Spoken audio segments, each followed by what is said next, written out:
Good afternoon. It's Friday, the 30th of June 2017, just after 1 o'clock. Welcome to UK Column News. I'm your host, Brian Gerrish. With me in the studio, of course, is Mike Robinson. We're joined today by live video Skype link by Alex Thompson with Eastern Approaches, and Alex will be speaking from Netherlands. And Patrick Henningsen will be joining us from 21st Century Wire.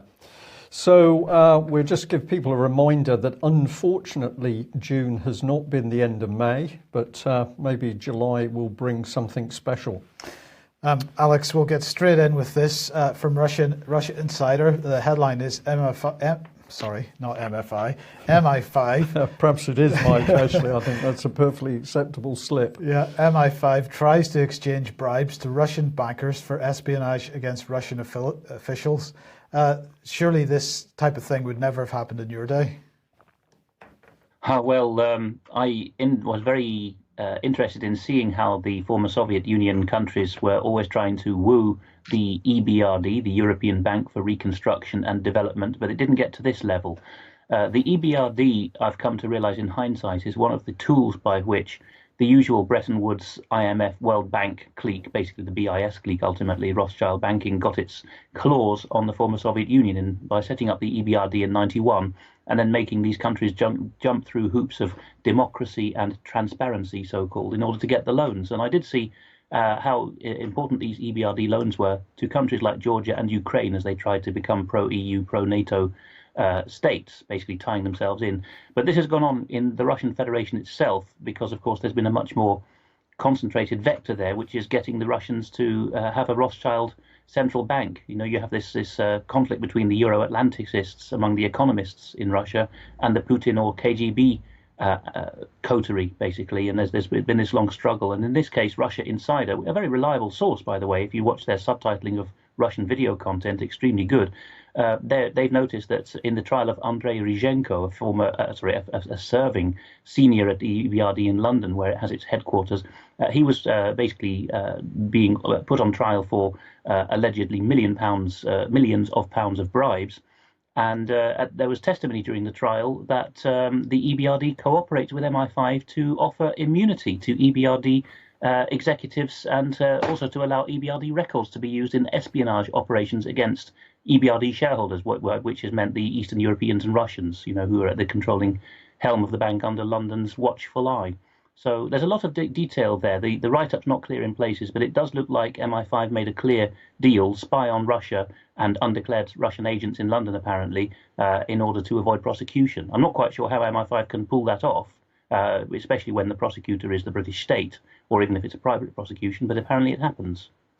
Okay, well, let's stick with Russia. And we mentioned earlier this week the press release from the White House, statement from the press secretary.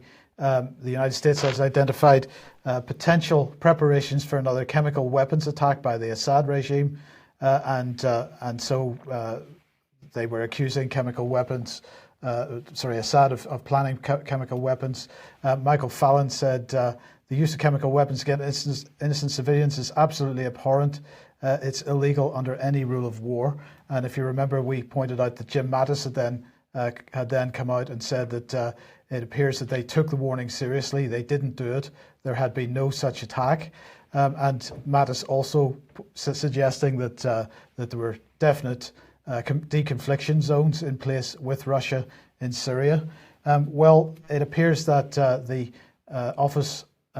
Organization for the Prohibition of Chemical Weapons has now reported and confirmed the use of chemical weapons in Khan Shaykhun on the 4th of April 2017. And of course, this alleged chemical weapons attack was then used by the United States to justify bombing a Syrian airbase, which had been where Russia had been giving Syria some support at that point. So the OPCW fact-finding mission is saying that it's confirming the use of chemical weapons and particularly sarin.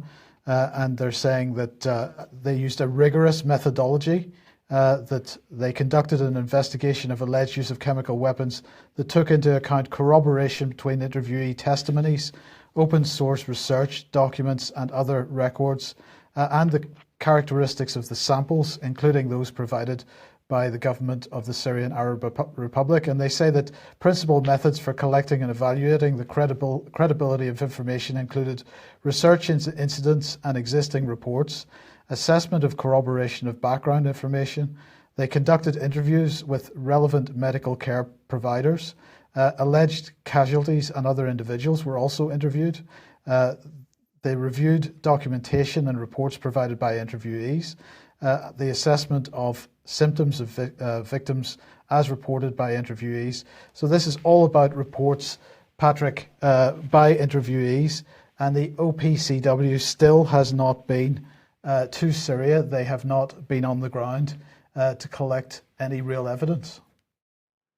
No, they haven't. So everything that they've listed there is on the whole circumstantial, and there isn't actually any forensic evidence from what I can see from the scene. There's no chain of custody, and this is very important. Had this been a criminal case, let's just say this was even a simple case of a homicide in Britain or the United States or any European country, without any sort of chain of custody of any of these samples or the evidence, this would not be admissible in a court of law. So why is there such a low standard with these international organizations in terms of convicting or coming to some conclusion of wrongdoing or criminality? It's so much lower than the sort of simple court and justice processes that we've had for hundreds of years in countries all across the world. It's quite bizarre. So here's what the Director General said. The OPCW has confirmed the use of sarin, a nerve agent, at the 4th of April incident. I strongly condemn this atrocity. The perpetrators of this horrific act must be held accountable for their crimes. And Patrick, as you pointed out a couple of days ago, this was the standard of the investigation. Yeah, and notice there's no coincidence that this is all coming out right at the same time or to cover up. I think this is a chain of events, and who knows what the next event is in this chain. Possibly a chemical weapons attack will have manifested itself somewhere in Syria, which will trigger some sort of U.S. action. But Seymour Hersh, the award-winning U.S. journalist, had only recently released his own report in the Welt German publication, and this basically says that there was no intelligence in the U.S. of any sarin attack by the Assad regime. The White House knew this, everybody knew this, and yet they proceeded with the cruise missile strike anyway. And so we have no reason to doubt Hersh's reports based on his career, his reputation, breaking so many key and pivotal stories over the years. And there it is. Now we have this sort of counter narrative, which is run by Washington for to what end? I'm not sure. Perhaps another military intervention is being planned or not. We don't know. They're even taking credit for a strike not happening. The Trump White House boasting that, because we foreshadowed this attack and warned Assad that he hasn't gone through with it, says James Mattis from the Department of Defense. So this is just kind of fraudulent on so many levels. Absolutely. Well, here's what Boris Johnson had to say. As I've said previously, the UK's own assessment is that the Assad regime almost certainly carried out this abominable attack. Did he certainly do it, or did he almost do it? Brian, what do you think is the truth here? Well, the thing is, Mike, that thought crime has now been accepted into UK, so you don't actually need evidence. We can just simply think that was what took place, and then that becomes the verdict to the court, as it were. So this is very, very dangerous territory. We challenged Brooks Newmark, Tory MP Brooks Newmark, several years ago when he was talking to the Daily Mail saying that Assad had used chemical weapons. We asked Mr. Newmark for his evidence, and of course he couldn't provide any because every document he referred to was saying they were unsure who'd used the chemicals, and there was no factual evidence against Assad. But that doesn't upset Britain's political propaganda machine because they simply spew out what they want the public to hear. Absolutely. And Alex, also related to Russia, this is UN covers up murder of OSCE monitor in Ukraine. And this is from Free Nations, Rodney Atkinson's website. So give us a story here. Well, this was an OSCE monitoring operation in the ethnic Russian rebel parts of eastern Ukraine, which have resisted their government's attempts to shell and bomb them into submission to Kiev and ultimately the EU and NATO. And the casualty was a poor victim of this was an American man called Joseph Stone. The OSCE has released this now. By the way, that's the Organization for Security and Cooperation in Europe, which monitors flashpoints in Europe. A 36-year-old paramedic, and if you look at that Free Nations page and go through on the link to the Radio Free Europe, Radio Liberty page, which is basically a Voice of America-like propaganda channel, but they do have good stuff sometimes, you can see the moment when the poor man is attacked by a detonation. And in the longer version of the footage, it seems that there's other vehicles there racing to the scene. So there seems to have been some kind of ambush and lying in wait. But the OSCE always used to be very open and transparent with its details of who was in which flashpoint, which nationalities the officers were, what had happened to them. But this time the OSCE seems to have gone to the bigger boys in the International Organizations Club, the UN particularly, as Free Nations reports there, to cover it up. So it's been up to other sources, really, and because there was a camera suspiciously positioned there to capture the footage, it looks like some kind of setup here. So obviously triggering further tensions. And before I forget, you quoted a moment ago Ahmet Üzümcü, the Secretary General, or Director General, I think he's called, of the OPCW down the road here in The Hague. He fits the profile for being a career Turkish intelligence officer with MIT, the Turkish intelligence agency, because he was previously Consul General in Aleppo and also Ambassador to Israel in Tel Aviv. So I have my suspicions about that man. Okay, thank you, Alex. And well, yesterday we mentioned that NATO was holding its defence ministers meeting in Brussels, because that's where NATO is based in its new headquarters, which the Belgian government handed over to NATO a week or two ago. Well, one of the things that came out of that was that Jens Stoltenberg confirmed that they will increase their presence in Afghanistan. He said, "We've just finished talks about the future of Resolute support mission in Afghanistan. Our work in Afghanistan remains a truly international effort. 39 allies and partners are working with the Afghans to help make their country more secure and prevent it from ever again becoming a safe haven for international terrorists. Over the years, we've achieved hard-won gains in Afghanistan, and many of our women and men have paid the ultimate price. We will always honour their service and sacrifice." So, Brian, in a word, guess how many times, as we've sort of hinted at before, guess how many times the word opium was used in his discussions? I'm going to guess zero. Zero, indeed. And this week, of course, the 2017 World Drugs Report from the United Nations was released. And they have now, for a number of years there, they had dropped the year 2001 off the graph showing opium poppy cultivation globally, because, of course, that is the embarrassing year, because that's the year just, the crop just prior to the US and then subsequently NATO's taking over the operation in Afghanistan. And as we can see, opium poppy cultivation has been extremely successful in Afghanistan. That's the light green bars on the bar chart there. While NATO has been handling things in Afghanistan, it's really fantastic. And the other really fantastic graph that comes out of this World Drugs Report this year is the eradication figures, which we can see, well, basically opium crops not being eradicated at all, Brian. Yeah. Yeah, what else can we say? So NATO doing a fantastic job in Afghanistan, and Jens Stoltenberg should be extremely proud of the job they're doing. And presumably he won't be fighting on the ground at all. No, indeed. Okay, Alex, Václav Klaus, the first European leader apparently to want to break away from the European Union?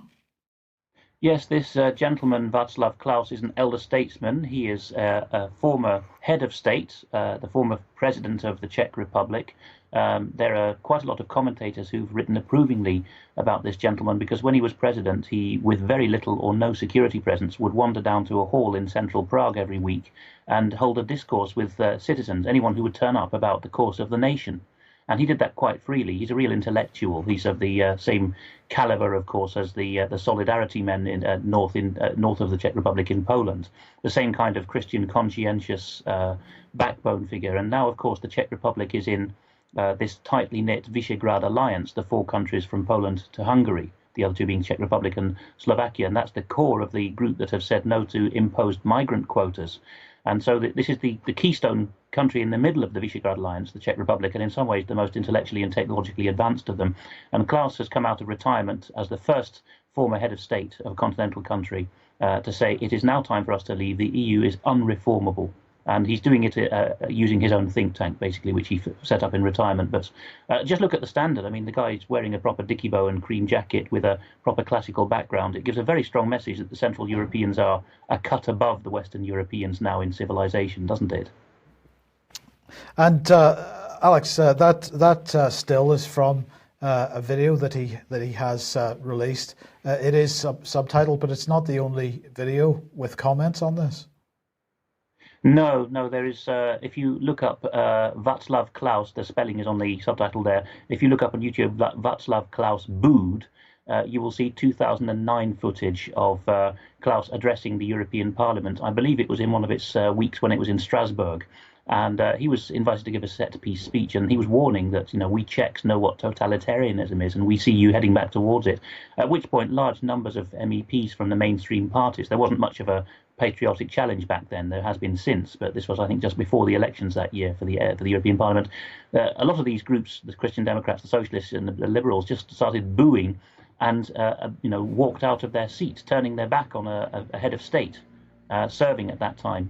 So it's taken him 8 years to realise that this isn't just a blip, that his country is always going to be treated as a colony while it's in the EU.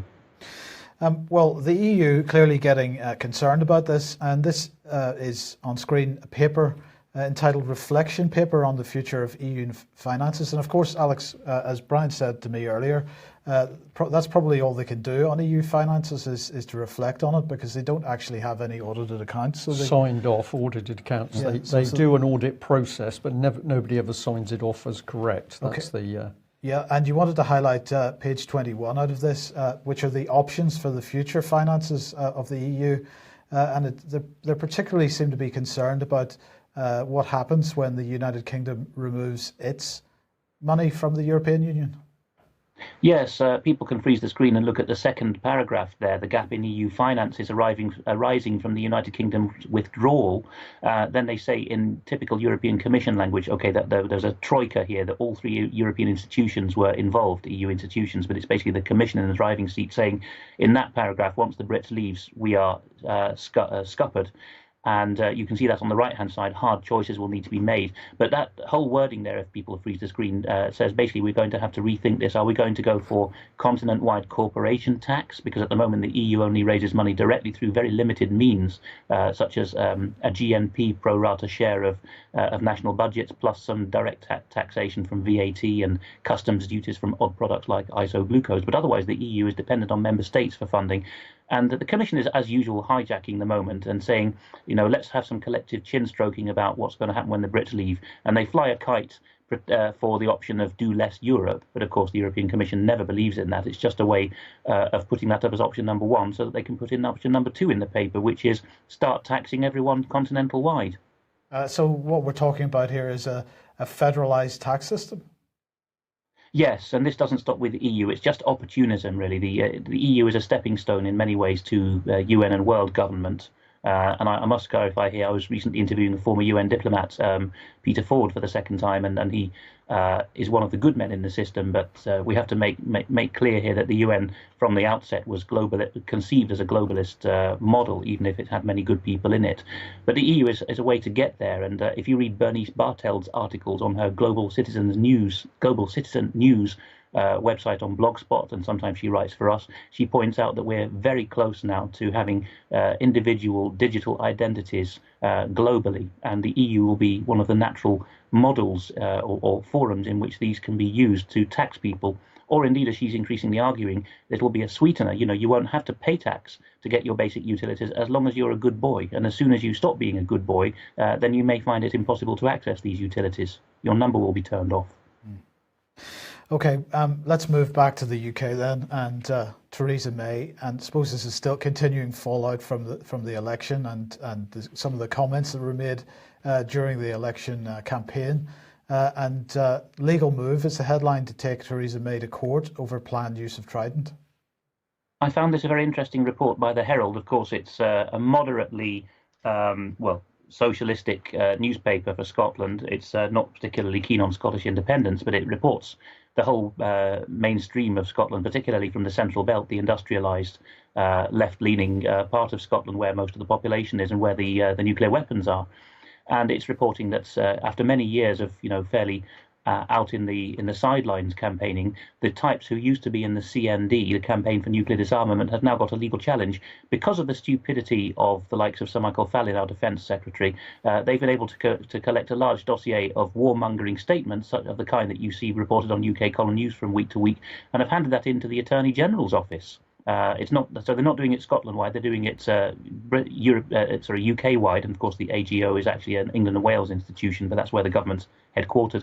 And they're saying, look, these people are warmongers. They're actually in contravention of a 20-year-old ICJ ruling that the use of nuclear weapons is an act of war. So there's lots of things interwoven here. There's a subtle threat to Britain's sovereignty and the rightful nuclear deterrent, as we keep reporting on.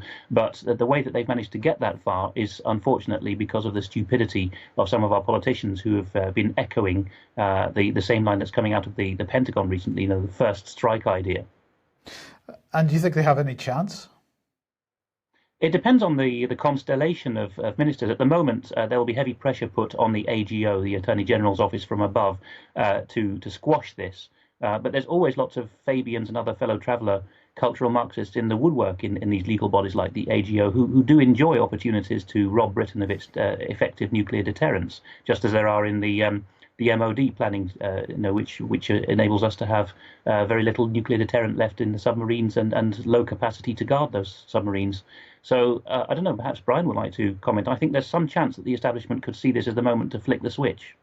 Well, I think something very sinister could well be going on here. We've seen members of the public used before in order to drive particular political agendas. We've had it over Brexit itself. And of course, there's been a long-term campaign to get rid of Britain's nuclear deterrent. Personally, I don't agree with that, but I understand why people should want to, or why people would say we need to get rid of it. That's perhaps a discussion for another time, but we live in a world of nuclear weapons. But of course, if Britain was now to weaken the resolve to have nuclear weapons, that would make it ideal for the French to simply slip into the role, take over what remains of Britain's nuclear weapons, and then this very devious plan over EU military unification is complete, bar the central bank and one defence ministry, of course. So I think there could well be something deeper here.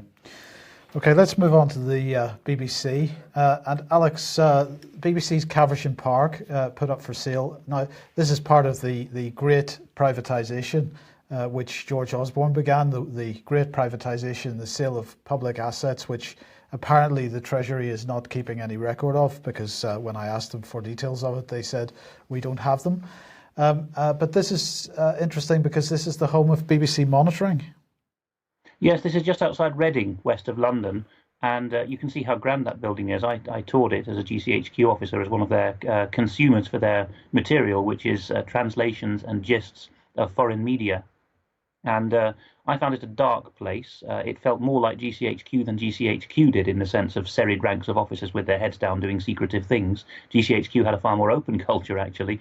And it was a foreboding place full of satellite dishes. But of course, they've been moving over the decades from pulling the stuff in on their own satellite equipment to obviously using broadband. And they thought they could go further with this. So 10 years ago, when I sat at a meeting there, they said, well, that we were all filled with horror with the idea, but they said we're basically going to switch to a mainstream media model of using stringers in every country in the world to send us their stuff from their desks. And we said, well, what if the government fiddles with their internet access, or they can't get it, or they get threatened or blackmailed into producing certain kinds of gists and translations and ignoring other material? But the BBC hadn't thought of that, BBC Monitoring, their distinct arm, or rather perhaps they had and they didn't want to admit it to us.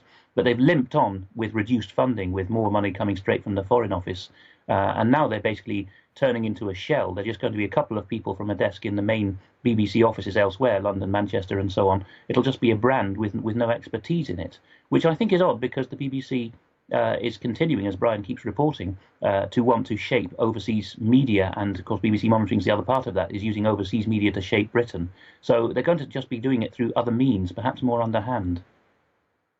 If we may here, Alex, just to emphasise, this was BBC Monitoring, so you had teams of BBC people originally listening in to particularly radio transmissions coming from overseas countries with BBC interpreters, so they were able to extract not only news from those raw in-country sources, but were also able to inform the government if there was something interesting coming out. Is that a correct sort of overview of how it was?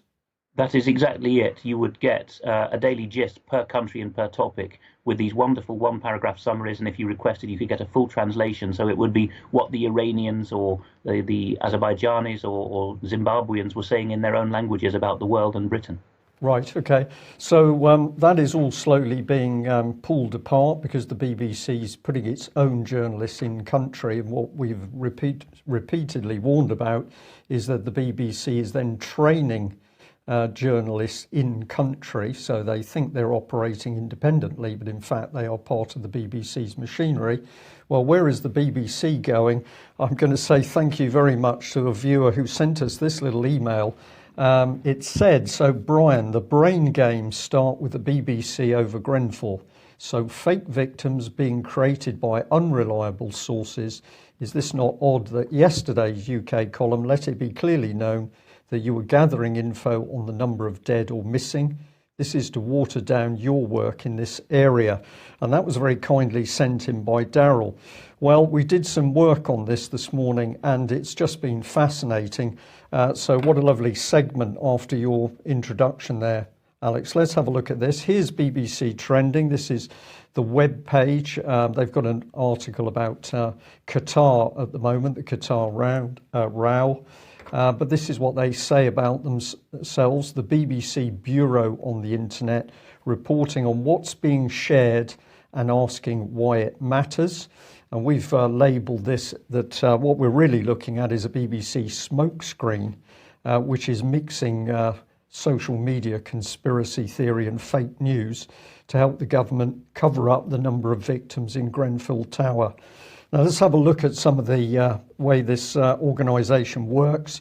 Excuse me, this is BBC Trending Twitter page, and they've pinned one of their own tweets at the top. So this is not so much as looking to see what the other people are saying on social media. This is giving the BBC's viewpoint.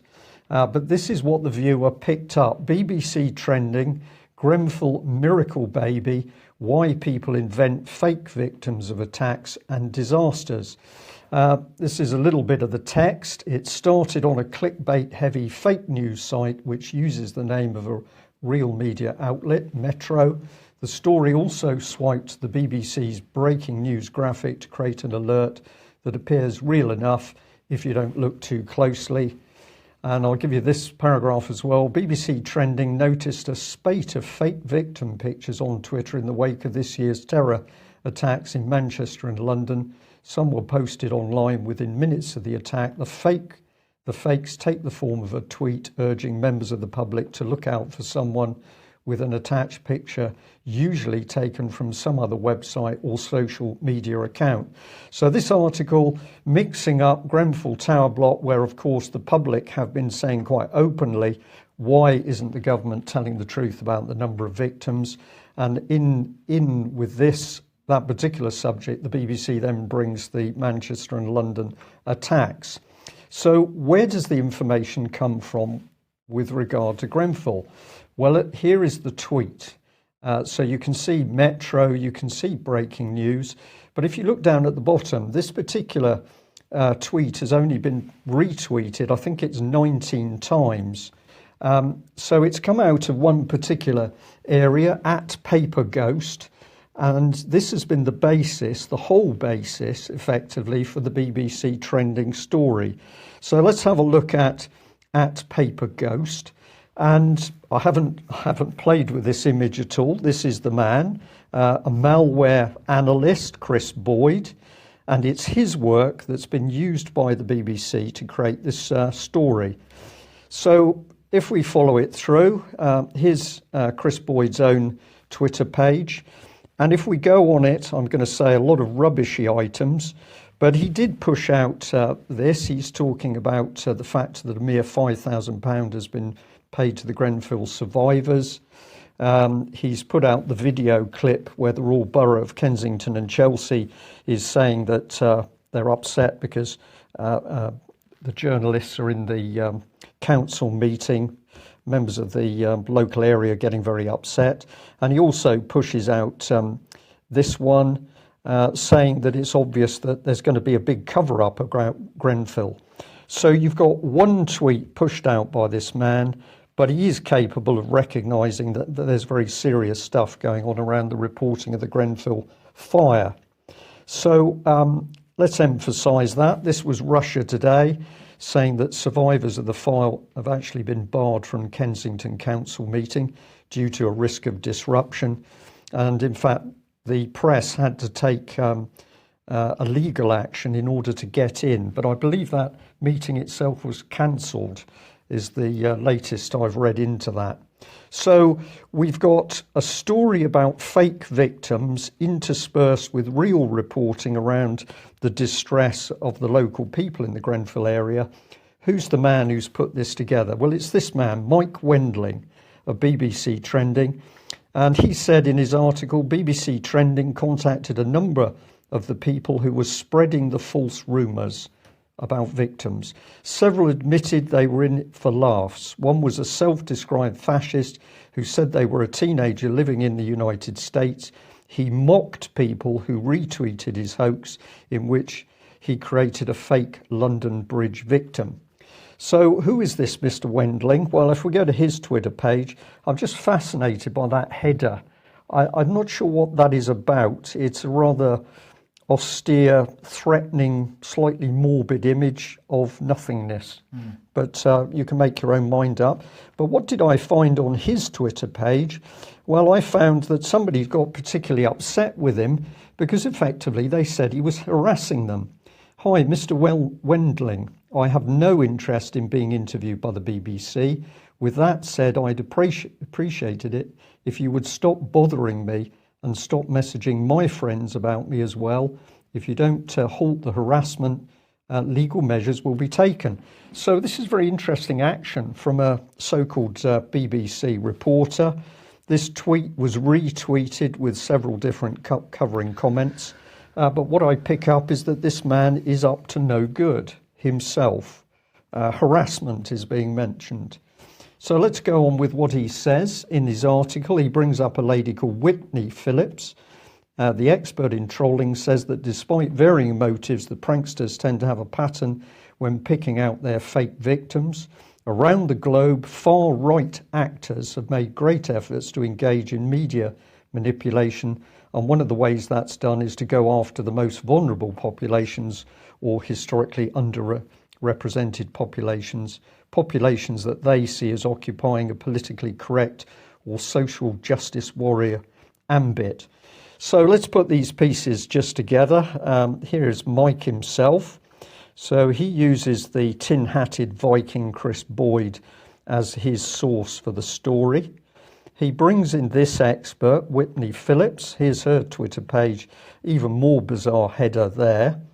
And they use a single retweeted item in order to create a whole story that somebody's fabricating the victims. Now, I want to add a bit more, but Patrick, this is in your face fake news by the BBC on an extremely distressing story. This is, I'm short of a word. I find it deeply unpleasant that the BBC would create a story when there's been so many deaths, and we don't know how many deaths. Sure. This journalist, or whichever title you want to attribute to him, this is a desperate attempt by this person from the BBC to cherry pick an insignificant tweet and then use the BBC platform in order to blow it up into a story or a trend. So this is a complete fabrication and kind of an overblown estimation on his part. And as you pointed out, Brian, that the tweet that he based his story around only had 19 retweets. So in other words, nobody actually saw it. Nobody was going to see it. So creating this fake news crisis once again by amplifying fake news, basically. So I guess the more people got to see it, and of course those numbers will probably go up after it was featured on the BBC. But it's interesting that a BBC person would take this line about this conjecture about fake victims. And you only have to look at the BBC's own productions in order to see a litany of reports pretty much putting out what seems to be their own fake victims. Look at the BBC Panorama report, Saving Syria's Children, that has been analyzed intensively by a number of independent researchers and persons. And that certainly could be a case there for fake victims being touted around on a major program at a time when the country is about to go to war against Syria. And also we can look at the championing of groups like the White Helmets, which the BBC has contributed in. And so them putting out a lot of dubious footage of films filmed by activist journalists. Certainly we can have some fake victims in there, and also pushing the Bana of Aleppo story about a 7-year-old tweeting from Aleppo about Assad's barrel bombs and Russian airstrikes and so forth. That absolutely a hoax, a complete fraud, a fabrication, fake victimology being pushed out by the BBC. So it is a bit rich that the BBC would be on this kind of crusade against people putting out fake victims, insignificant tweets, by the way, of so-called fake victims. So the BBC doesn't support local people by asking why the number of victims is not reported. What the BBC does is creates this fake news in order to disturb and unsettle local people. Let's focus in again on this man himself, because there's lots of information on his Twitter page, but I found this particularly unpleasant. He's gloating at the fact these two young ladies are doing what? Playing in a particularly empty office. This seems to be part of BBC trending itself. And the theme is continued in another tweet where he's saying it's the 13th of December and our vast office spaces are empty. So £3.74 billion worth of taxpayers' money into the BBC, and this man helping to create fake news, which is mocking the public, but the whole thing mocking licence fee payers. And if you get deeper into him, you say, well, of course, this man is a political man himself. He's boasting that he's just about to produce a book called Alt-Right, the inside story of the growing movement of white supremacists, anti-feminists and conspiracy theorists. And I think what we can really say is this man is helping create conspiracy theory by basing it on conspiracy theory. It's mind-boggling. But who does he mention in the introduction for his book? He's talking about Mr. Steve Bannon. I know you want to come in, Alex, 2 seconds, or just bring him up on screen. Steve Bannon, who is Trump's key advisor. Now, Patrick, we'll ask you to talk about that, but before we do, Alex, you just wanted to come in. Brian, I think we may have identified in Mike Wending one of the premier Marxist attack dogs used by the BBC infrastructure. While you were talking, I tracked down the tweet in which he is boasting, really, and gloating about being accused of harassment. This tweet was by him on the 9th of May, and it was a screenshot of him being asked by Sarah Abdullah, an independent Lebanese commentator, to desist. I noticed that he was even persecuting her on VK, which is Kontaktye, a Russian-based social media site. And immediately I see that she's basically pro-Assad and pro-Putin, which is why he's latched onto her. And if you look at the replies under that May the 9th tweet, in which he's saying, look at this silly woman, who is she? The first thing he's told is, leave her alone. She's asked you to leave her alone. And he replies, I investigate misinformation even if it wants to be left alone. Over to Pat. No, just to add to what Alex just said, it's important to point out the process of what's going on here. We see a lot of mainstream media institutions and outlets, this practice of what's called it's astroturfing information. So in other words, they're farming information out from certain people on social media or certain supposedly alternative media websites that actually have corporate backing. CNN does this with the Daily Beast and a number of other things to make it look like the information's coming from the grassroots. In this case, this BBC person has cherry-picked tweets in order to sort of show that something's trending from the grassroots when it's anything but. So this is an interesting practice. This is something that they're getting a little extra mileage out of in basically creating a false representation of things that are really going on. Thank you for that, Patrick. Do you want to just comment on Mr. Steve Bannon there, because he's picking up on him in particular? Yeah, the first question is, how much time has this BBC journalist actually spent in the United States of America? That would be my first question. Beyond a weekend in shopping in New York, has he spent any significant time? Was he there during the election? Well, I was there during the election cycle, and I traveled to different parts of the country during that time. And I can tell you that one of the most mischaracterized things, especially in Europe, is this so-called alt-right. And this was really latched onto by the liberal left during the election cycle, especially the Clinton campaign. Okay, and Steve Bannon was inflated as this kind of evil figure. He became the whipping boy of the Democratic Party, of MSNBC, of CNN. They called him linked to the KKK, a racist, a bigot, an anti-Semite. And when you actually drill down, Steve Bannon is none of these things. He's actually probably one of the more moderate members of the Trump administration. And he was actually kicked off of the National Security Council. So he's not really a central figure anymore in the Trump administration. He's only for a few months into his administration. And when it came to the chemical weapons attack, the hoax of the sarin attack in April, which the Trump administration or the White House launched to cruise missiles retaliation, I believe Steve Bannon was overridden by Jared Kushner. So Bannon actually didn't want to go ahead with that strike. And it's funny that when Trump went ahead with that strike, even CNN and those on the left all were so happy at that moment. They thought, wow, this is great. This is president's finally become presidential. They're all, believe me, they're all cheering in the front row when those cruise missiles were launched and hit in Syria. So the BBC attacking the man who actually tried to prevent that attack. That's an interesting comment. Yes. Yes, absolutely, Brian. Okay, yeah. Thank you. Well, let's stick with the mainstream media. Now, Patrick, earlier in the week, you and I were discussing the fact that CNN had to get rid of 3 of its journalists over Russiagate and lies over Russiagate. The New York Times here have this article: Trump's deflections and denials on Russia frustrate even his allies.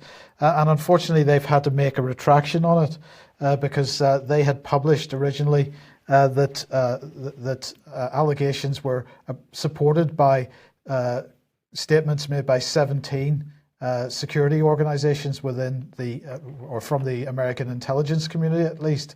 Now, Consortium News here have said New York Times finally retracts Russiagate canard, and this is Robert Parry basically saying that they've changed the text of that article to make the point that it wasn't 17 agencies agreeing, that it was, I think, 3 or 4 had made this statement originally.